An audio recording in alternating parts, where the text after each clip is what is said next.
Hey, one of the guys I've always liked to talk to, wanted to talk to on camera, finally found a quiet moment here at Vegas Trek, and anyway, he's got to be the man behind one of the most iconic moments in all of Star Trek history. I've always wanted to sit down and do this. Here he is, Bobby Clark. 3 guesses what he did. Why, Bobby, I always thought that was makeup. No. Oh, no, you're over here. No, it wasn't makeup. Hi, man. Wow. Yeah, very good. It's amazing, huh, that people still want to come up and talk to the real Gorn, right? Oh, I'm surprised myself. Millions of people have been coming around and they say, "Oh, I remember you," and how are you been and stuff like that, and what have you been doing, and yeah, I just go along with them. Yeah, oh, you got to. I mean, like, you said you were a cowboy, really, but you did some stunt and extra work when you were younger, right? Cowboy is what brought me into the motion picture business. Right. I've been in the motion picture business for years. Worked on shows from Rawhide to Gunsmoke for several years. That used to be all they did in Hollywood and TV. Was 3/4 of the world was a Western, wasn't it? That's right. Yeah. That's right. And I worked on just about all of them. Yeah. So I was going to ask you too about everybody knows you from the Gorn as being inside the suit. That's my main call to fame now, is the Gorn. Yeah. You couldn't see me, couldn't hear me,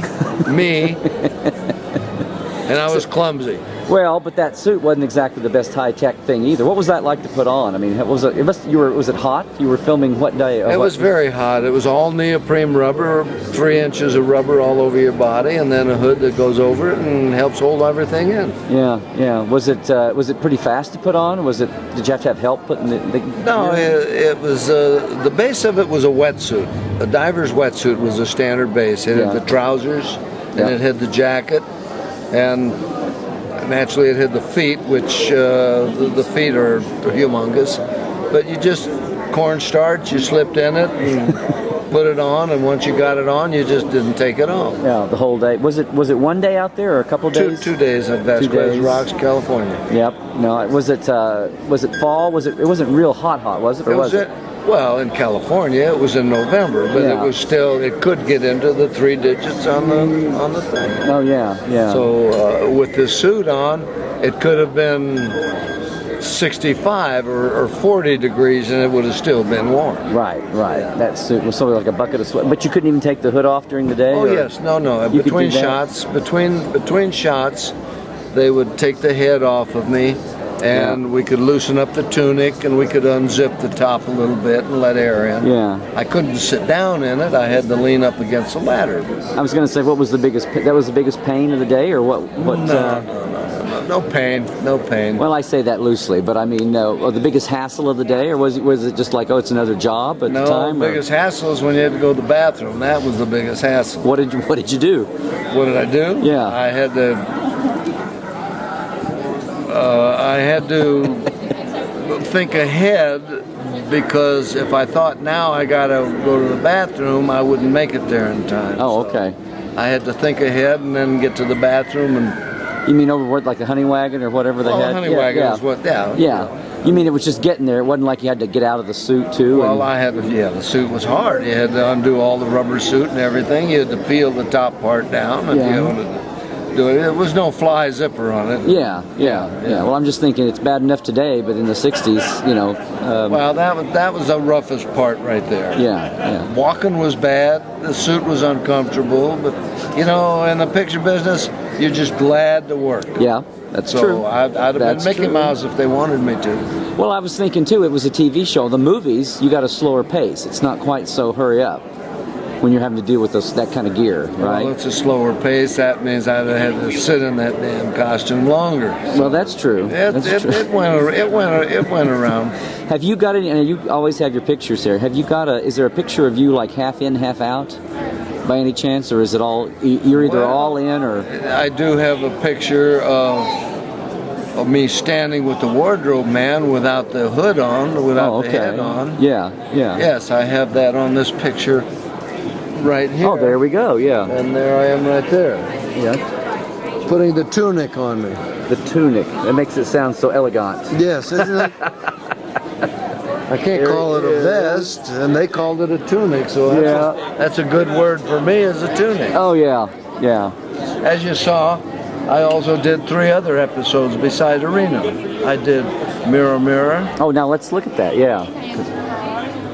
Because you did work all over the place, all over town. This was Mirror Mirror. Oh, you were the guy that got zapped, yeah. Yes, this was Return of the Archons, and up on the top was the apple. You were one of the. Were you one of the natives? Yes, I was. Uh-huh. Vol took care of us, and we worshipped Vol. You can rattle that off now, just like it was yesterday. Yes. Do you remember that, or the fans not let you forget? What's that? The Arena? When you were, the Vol and the whole bit, yeah.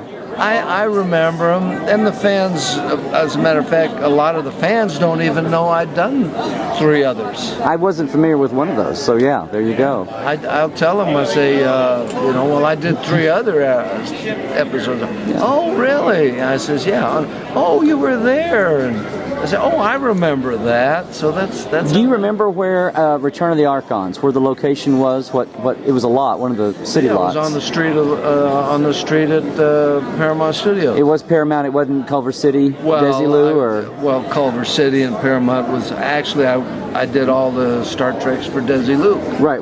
But I mean, they had the office and the stage at Paramount Studios. Right. Okay. So we used the streets of Paramount. Okay. And I knew they did some of the stuff when they had the Culver City studio. They did some shooting down there, but I always wondered if it was but it was at Melrose. Yes. Or Culver City and Melrose. Right. Wow.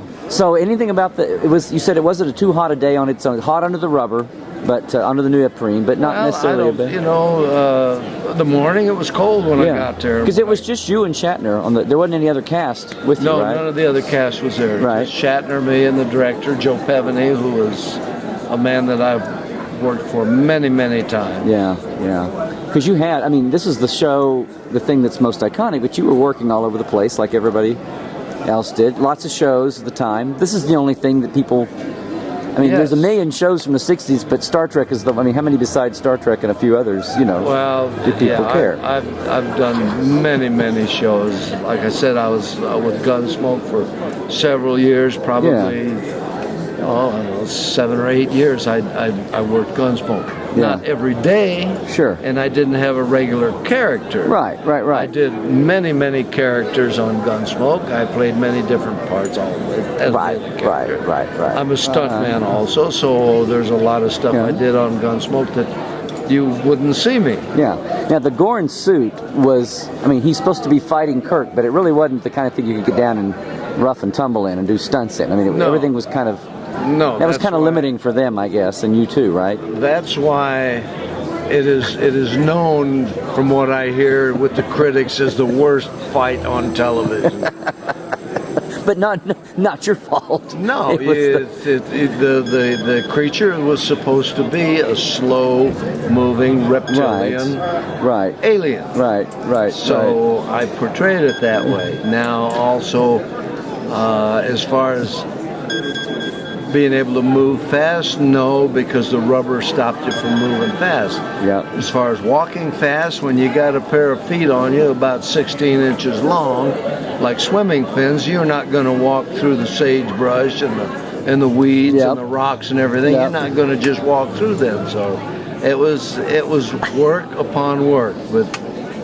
Yeah, that's the suit and you were doing, if there was a stunt to be done, it was you. It wasn't like 2 guys out there in 2 suits, right? It was only 1 suit and you. Well, right. There was only 1 suit and one person. Yeah. And the crew out there. Wow. And however, there was another guy there that could have worn the Gorn suit. Oh, okay. For extreme stunts or for extra if I was to get woozy, I couldn't do it. Right. Well, they had another. Oh, backup guy. Yeah. They had another. But 1 suit. No, 2 suits. Oh, you didn't have 2 suits. They had 2 suits originally. Okay. Yeah. Because one of the suits wound up in Bob Justman's office for years. One of the suits burned up in the fire they had at Paramount several years ago. And the other suit was in Bob's office. Also, it was in Gene Roddenberry's office. They put but the suit itself is a total wipeout now. There's people keep telling me, oh well, the suit still exists.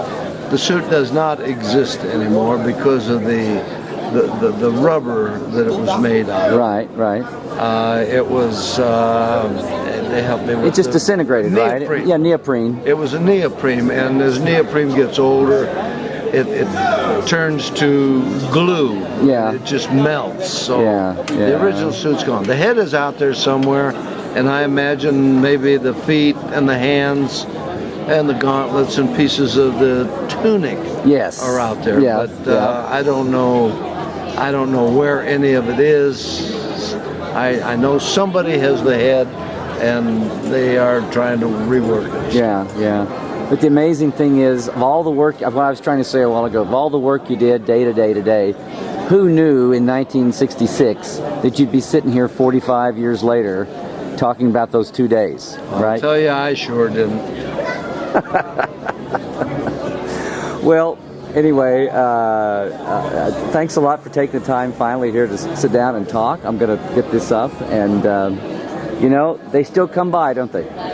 Oh, definitely. They still come by to talk. We have a break right now because the big lead is in the other auditorium, Right. and that's Right. why you can't see much. It's just there's something back there. Yep. Okay. Well, Bobby, thanks a lot, Well, my pleasure. and we'll see you. I'll let you know pleasure. when this is up. And as Spock would say, live long and prosper. Oh, there you go. Okay. Thanks a lot.